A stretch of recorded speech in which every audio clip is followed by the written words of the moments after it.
Podcast Everyday Hero. Este é o podcast que vais querer ouvir sobre o mundo do trabalho. Procuras emprego? Não sabes como pedir um aumento? Estas e outras dicas quinzenalmente no Podcast Everyday Hero da Randstad Portugal. Olá, sejam bem-vindos ao Podcast Everyday Hero. Hoje vamos falar de um tema que não é novo, já trouxemos aqui algumas vezes, mas é sempre bom relembrar. Estamos a falar do salário emocional. E comigo eu tenho o Daniel Pinheiro. O Daniel é consultor da área Professionals aqui na Randstad e a melhor pessoa para falar sobre salário emocional. Olá, Daniel. Olá, Sofia. Antes de mais, obrigado pelo convite. Vamos sempre aqui falar sobre um tema que é muito importante, até para os nossos talentos, e que, obviamente, o salário emocional que cada vez mais destaca-se no nosso dia-a-dia e, obviamente, valorizamos sempre outras coisas mais para além daquilo que são os valores financeiros. Portanto, acho que é sempre um tema importante e obviamente, vou tentar dar aquilo que é a minha sensibilidade e falar um bocadinho também sobre esse tema. Boa.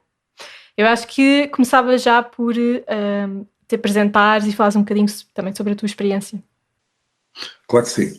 Olha, eu fiz aqui uma carreira diferente, nem sempre estive na parte da consultoria, não fiz aquele percurso que podemos dizer normal. Okay. Eu neste caso, eu licenciei-me em Gestão de Recursos Humanos. Eu iniciei o meu percurso no setor da segurança privada na altura. E senti que tinha a necessidade de poder crescer e desenvolver competências. O porquê a área ou o setor de gestão de recursos humanos? Porque eu acredito que poderia fazer a diferença. Muitas vezes eu olhava pelo aquilo que foi a minha experiência profissional, para a organização onde eu estava inserido e sentia que faltava sempre ali mais qualquer coisa. Ter maior proximidade perante o colaborador. O meu objetivo foi poder ajudar de uma forma a poder criar melhores condições e, obviamente, que, neste caso, o colaborador que esteja na organização se sinta feliz e integrado naquilo que está a fazer. Esse foi o meu primeiro objetivo, que consegui depois, obviamente, concluir, depois até conseguir integrar a Randstad. Demorou um bocadinho mais, mas sem dúvida que está a ser um excelente desafio, uma grande organização, portanto, está a ser muito benéfico toda a aprendizagem que tenho tido e obviamente, no contacto com os vários talentos que tenho tido no dia-a-dia, conhecer diferentes perfis. E lá está, e em suma, naquilo que falei, poder ajudar. Que bom, que boa experiência. Acho que só me faltou o teu fun fact. Exatamente, olha, eu posso partilhar que sou um fanático de futebol, podemos dizer assim, daqueles adeptos que sofrem a ver um jogo. E que posso partilhar que não sei onde é que falhei, mas estou a ver o meu filho fugir para o clube rival. O dilema. É um grande dilema, porque eu estou a sentir cada vez mais a perder espaço nesse sentido. Eu tento, a primeira vez que fui ao estádio foi comigo, mas as influências exteriores estão a superar as minhas. Há aqui uma gestão a fazer, não é? Exatamente, é verdade, é tentar levá-lo. Eu sei que muitas vezes as crianças não é obrigá-las a explicar. Exato. Mas não sei porque ele foi para o outro lado. Mas pronto, ele é que sabe, vai perder mais vezes. Exato. Aliás, isto até pode ser um paralelismo engraçado ao teu trabalho. Tu estás a tentar mostrar a este talento as vantagens deste clube. Sem dúvida, mas com o handicap de que ele é mais difícil conseguir convencer. Já viste. Tens aqui um bom treino em casa. Um excelente treino. Muito bem. Daniel, este tema do salário emocional é como eu disse, não é novo, já falámos muito sobre este tema, mas acho que é sempre importante voltar ao básico, que é definir o que é o salário emocional, porque nós falamos dele há alguns anos, mas não sei o que é que tu achas, se isto já mudou o conceito em si mudou, especialmente com estas mudanças no mercado de trabalho? Ou se acaba sempre por ser o mesmo? Eu acho que sim, que mudou, ou neste caso está a mudar. Explicando um bocadinho aquilo que poderá ser sempre o que é o salário emocional. Não é? É o salário que não é visível no nosso recibo de vencimento. Exato. Neste caso, são as retribuições não financeiras que as organizações apresentam aos seus colaboradores. O que é aqui a minha opinião? Eu acredito que já estava a ser desenvolvidas diversas políticas nesse sentido, mas eu considero que, neste caso, a pandemia acelerou um bocadinho. Houve uma necessidade das organizações poderem se adaptar e, obviamente, e com isso, adaptarem também os seus colaboradores ao momento atual. Eu acho que acabou por ser desmistificado alguns tabus que existiam, nomeadamente a questão da flexibilidade, poder trabalhar em casa, porque eu acho que é sempre importante e, obviamente, há funções que é totalmente impossível fazer. Terá que existir sempre essa presença. Mas existem outras que é completamente irrelevante podermos estar no escritório. Apesar de eu considerar que é importante ir ao escritório. Ou seja, é bom ter a escolha. Exatamente. É porque eu considero que é importante nós podermos conviver também com os nossos colegas, não é? E também nós, sendo seres sociáveis, é importante termos esse convívio, partilharmos as nossas experiências, ouvirmos as outras experiências e trocarmos conhecimento. Eu acho que é um bocadinho por aqui, mas é importante também referir que essa alteração também e obviamente, quebrando este tabu, existindo também muito o que é essa flexibilidade, a questão do trabalho híbrido, também podemos constatar que houve um aumento também de produção. As pessoas também sentiram-se mais felizes porque conseguem fazer a gestão do seu tempo. E muitas vezes, no meu caso, que também aqui é sempre importante, tendo filhos, conseguirmos fazer essa gestão do tempo e estarmos presentes perante a nossa família, eu acho que muitas vezes não há dinheiro que pague isso. E lá está. Vemos muitas das organizações a pensarem já de uma outra forma e a desenvolverem várias e diversas políticas nesse sentido. E obviamente não vamos só falar na flexibilidade, mas também falamos na progressão de carreira, na formação contínua, termos um bom ambiente de trabalho e depois as outras compensações além dos salários, como os custos de saúde, ajudas nas creches, ginásios, também contribuem para o nosso bem-estar. Penso que o caminho tem sido feito por aí e ainda bem. Sim, eu acho que o engraçado é, se calhar há 2 anos atrás falávamos de um salário emocional que tinha benefícios mais ao nível, como estavas a dizer, ginásio, momentos-chave, formação, e agora o primeiro ponto é conciliação, flexibilidade, bem-estar. Mudámos completamente aqui os vetores do salário emocional. Sem dúvida. Eu acho que esse salário emocional aumenta o nosso compromisso perante a organização.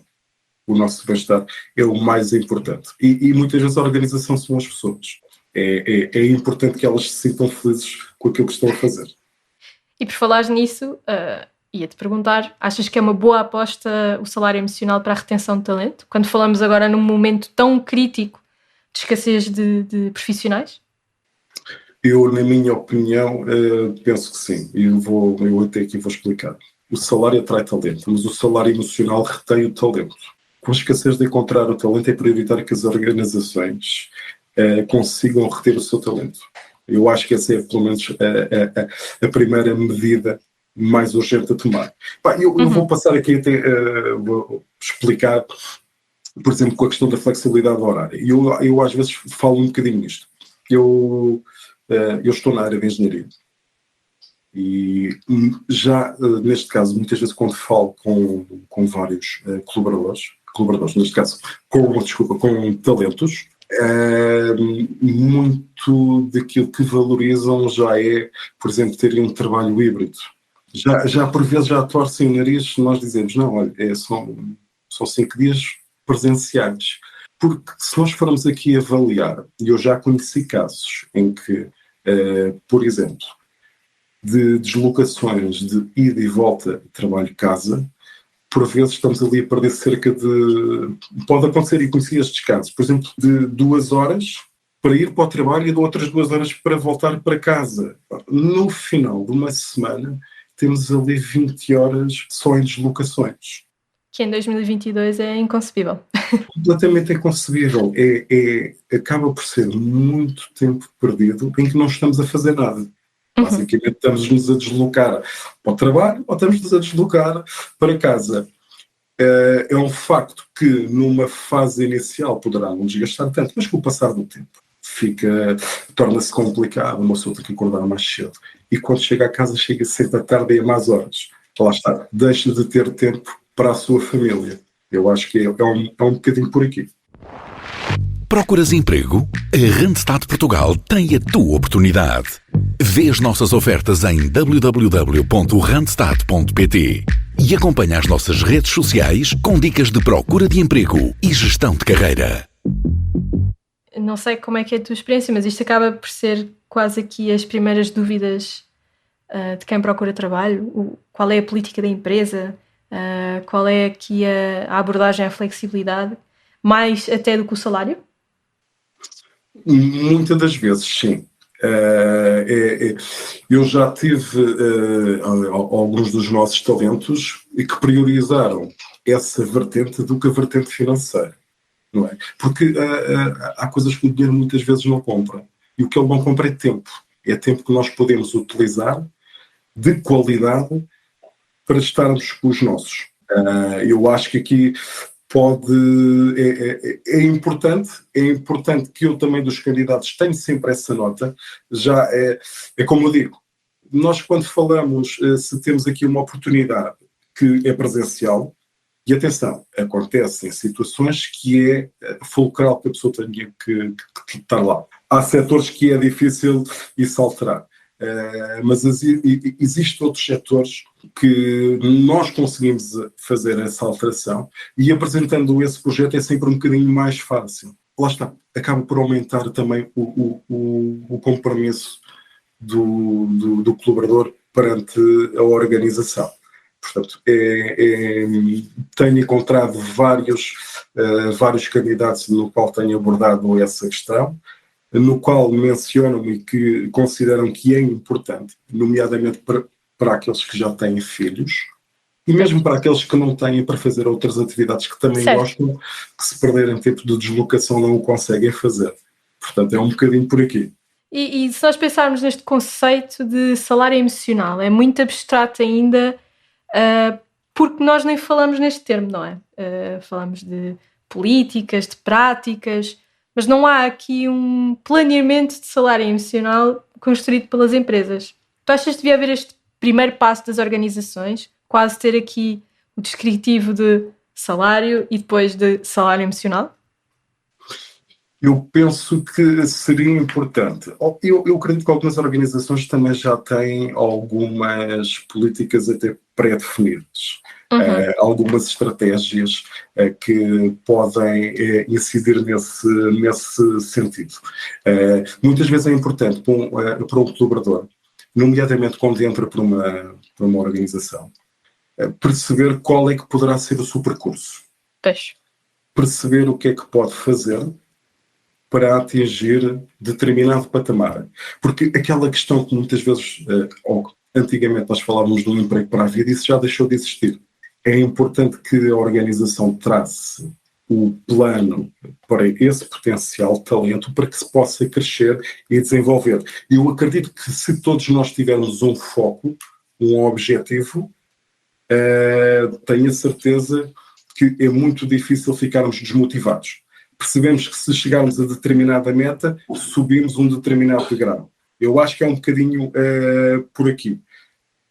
Podemos também aqui falar diversos programas de formação, adquirir mais conhecimentos e mais competências. Quem se encontra na organização e entende que está a ser valorizado, existe. E eu gosto muito desta palavra, é o compromisso. É esse compromisso que nos faz crescer e também desenvolver E com isso também contribui para que a organização se expanda também no seu negócio, que também Exato. tenha sempre os seus objetivos concluídos, neste caso. Win-win, não é? Exatamente, terá que ser sempre, exatamente. Terá que ser sempre. A organização não vive sem as pessoas e as pessoas também não conseguem viver sem essa organização. Poderá ser um bocadinho por aqui, claro. Bem, eu acho que só falta aquela pergunta mais crítica, que é, eu como profissional, como é que eu peço o salário emocional? Eu acho que ainda não há essa fase. Há a fase de descobrir benefícios, talvez até discutir alguns benefícios, mas como é que eu falo abertamente e peço um salário emocional? Olha, eu na minha opinião, percebemos essa flexibilidade. Sentir que nós podemos fazer parte dessa organização, que somos parte da tomada de decisão. Termos um bom ambiente de trabalho. Porque eu acho que nada mais é produtivo do que divertirmos-nos enquanto trabalhamos. Eu acho que isso seria excelente. E perceber aquilo que é o nosso percurso, perceber onde é que nós podemos chegar. Até termos um foco. De patamar em patamar conseguimos atingir. Aqui nós, como sabemos, Sofia, aqui na Randstad, sabemos isso. Sabemos que se atingimos determinados objetivos, subimos mais um escalão, etc, claro. etc. É um bocadinho por aqui. Eu posso dar, por exemplo, também um outro exemplo desta questão da flexibilidade, que eu considero que é muito importante, e dou sempre aqui um exemplo prático. Eu, por vezes, desloco-me para o Alentejo, fico lá alguns dias e consigo fazer o trabalho a partir de casa, neste caso. Portanto, e que não vai afetar a minha produtividade. Claro, de todo, não é? Aliás, é para isso que existe o termo work from anywhere. Exatamente. Concordo em absoluto, é isso mesmo. Concordo, sim, senhora. Aliás, essa experiência que acabaste de partilhar é muito aquilo que eu acho que vamos ver em 2023, que é cada vez mais esta parte de trabalho remoto, trabalho em casa, não é necessariamente fechado em casa. Eu, desde que tenha as condições de concentração, ferramentas de trabalho, dependendo do setor, claro, mas estou a falar tipicamente de profissões como a minha e a tua, em que basta um computador, por assim dizer, e um telemóvel e internet, é o suficiente, não é? E, portanto, eu posso estar a trabalhar em Lisboa como em Bragança e tu no Alentejo. O que interessa é que o trabalho está a acontecer e estamos motivados, produtivos e os projetos estão a ser entregues. É importante conhecer determinados perfis, muitas das vezes. Perceber que determinado perfil, por exemplo, há perfis que conseguem produzir mais na parte da manhã e durante a tarde vão perder energia. Há outros, no meu caso, sou um perfil que de manhã tenho menos energia, mas que vou ganhando até ao final do dia. Não é?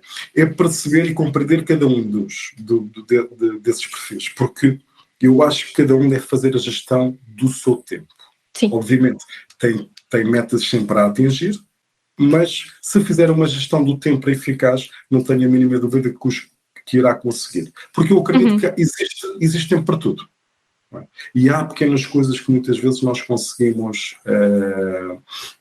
fazer se fizermos essa gestão mais eficaz. Porque não deixamos de trabalhar, porque às vezes há situações que não conseguimos tratar, se calhar, durante aquilo que é o horário laboral, porque temos que sair mais cedo, porque temos que ir buscar o nosso filho, ou ir àquela hora ao ginásio, e podemos prolongar um bocadinho mais depois daquilo que é o horário de expediente. Eu acho que é um bocadinho aquilo que é máxima liberdade, máxima responsabilidade. Fazer essa gestão, dar essa autonomia. E acho que dar autonomia muitas das vezes é importante para termos aquilo, para chegarmos aos nossos objetivos. E eu acho que com esta frase final terminamos em bom, Daniel. Obrigada por ter estado aqui comigo hoje a falar sobre este tema. Obrigado, Sofia. Eu é que agradeço o convite e é sempre um prazer, pelo menos, poder tentar aqui partilhar um bocadinho daquilo que é a minha opinião e do meu conhecimento, claro. Claro que sim, claro. E, portanto, provavelmente serás convidado no futuro, porque há aqui muitos temas para falarmos. Obrigado também a quem nos ouve. Já sabem que temos episódios de 2 em 2 semanas. Podem sempre rever episódios das outras temporadas e acompanhar-nos nas redes sociais. Até lá. Obrigada.